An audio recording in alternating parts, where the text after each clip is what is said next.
It's சினிமாவில் இந்த இப்படி என்ன நினச்சி பார்க்க போகிற முடியும் பார்த்தீங்கன்னா, பிக் பாஸ் சீசன் 8ஓட இப்போது லைவ் ஸ்ட்ரீமிங்கில் வந்து பார்த்திங்கன்னா வந்து ஜாக்லினும் சௌந்தர்யாவும் வந்து ஒரு விஷயம் வந்து பேசிகிட்டு இருந்தாங்க. என்ன அப்படின்னா, ஜாக்லின் வந்து சொல்கிறாங்க, பிக் பாஸ் உங்களுக்கு வந்து கண்டென்ட் வேணும்னா அப்படின்னு சொன்ன உடனே வந்து ஸ்டாப் பண்ணுறாங்க. உடனே ஜாக்லின் சௌந்தர்யா வந்து கண்டென்ட்லாம் வந்து சொல்லாது, என்ன இது கண்டென்ட்டுன்னு சொல்கிற, நீ கண்டென்ட்லாம் வந்து சொல்லாத அப்படிங்கிற மாதிரி சொன்னோன்னே, எதுக்காக அப்படின்னா இப்போ ஃப்ரீ ஸ்டார்ஸ்கில் வந்து விஷ்ணு வந்து வர சொல்கிறதுக்காக வந்து பார்த்திங்கன்னா இப்போ அந்த ஒரு விஷயம் வந்து நடக்குது.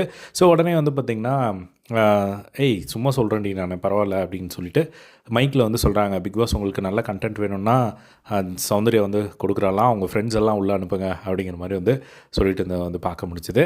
ஸோ இந்த ஒரு விஷயம் ஒரு பக்கம் வந்து போயிட்டு இருந்தது. அதே மாதிரி இன்னொரு பக்கம் வந்து பார்த்திங்கன்னா, நம்ம அருண் பிரசாத்தும் ராணாவும் உட்காந்து பேசிகிட்டு இருக்கும்போது வந்து அருண் பிரசாத் வந்துட்டு எங்கள் வீட்டிலேருந்து எங்கள் அப்பா அம்மா வரணும் அப்படின்னு சொல்கிறாரு. சரி அப்போனா 3 பேர் அப்படின்னு சொல்லி பக்கத்துலேருந்து ராணா வந்து சொல்கிறாங்க.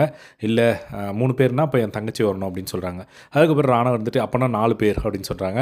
இல்லை எனக்கு வேணாம், அர்ச்சனா வந்து உள்ளே வரக்கூடாது அப்படின்னு சொல்லி வந்து இப்போ அருண் பிரசாத் வந்து நினச்சிட்டு இருக்கிறத வந்து பார்க்க முடியுது. பட் அர்ச்சனா உள்ளே போகிறாங்களா இல்லையா அப்படிங்கிறது இன்னும் தெரியல.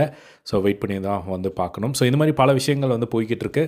எனக்கு தெரிஞ்சு நாளைக்கு இம்பார்ட்டன்ட் டே, எல்லாருக்கும் ஹாலிடே அப்படிங்கிறனால பெரிய தலைங்களாக இறக்குவாங்கன்னு நினைக்கிறேன். எனக்கு தெரிஞ்சு அருண் வீட்டிலேருந்து அர்ச்சனா வந்தாலும் ஆச்சரியப்படுறதுக்கு இல்லை, சௌந்தர்யா வீட்டிலேருந்து சௌந்தர்யா ஃப்ரெண்டாக நான் விஷ்ணு உள்ளே வந்தாலும் ஆச்சரியப்படுறதுக்கு இல்லை. பட் நாளைக்கு யாராவது ஒருத்தர் இந்த மாதிரி ஃபேமஸாக ஒரு கண்டென்ட் வைஸ் வந்து வைரலாக போகிற மாதிரி, ஏன்னா நாளைக்கு நிறைய பேர் வந்து வீட்டில் தான் இருப்பாங்க அப்படிங்கிறனால, நிறைய பேர் பார்ப்பாங்க அப்படிங்கிறனால நாளைக்கு பெரிய ஆட்களாக இறக்குவாங்கன்னு நினைக்கிறேன். வெயிட் பண்ணி வந்து பார்க்கலாம் என்ன நடக்க போகுது அப்படின்னு சொல்லிட்டு. ஸோ இதே மாதிரி எல்லாம் பிக் பாஸ் அப்டேட்ஸ் தெரிஞ்சுக்க நம்மளோட சேனலை சப்ஸ்கிரைப் பண்ணி சப்போர்ட் பண்ணுங்கள். தேங்க்ஸ் ஃபார் வாட்சிங். பை.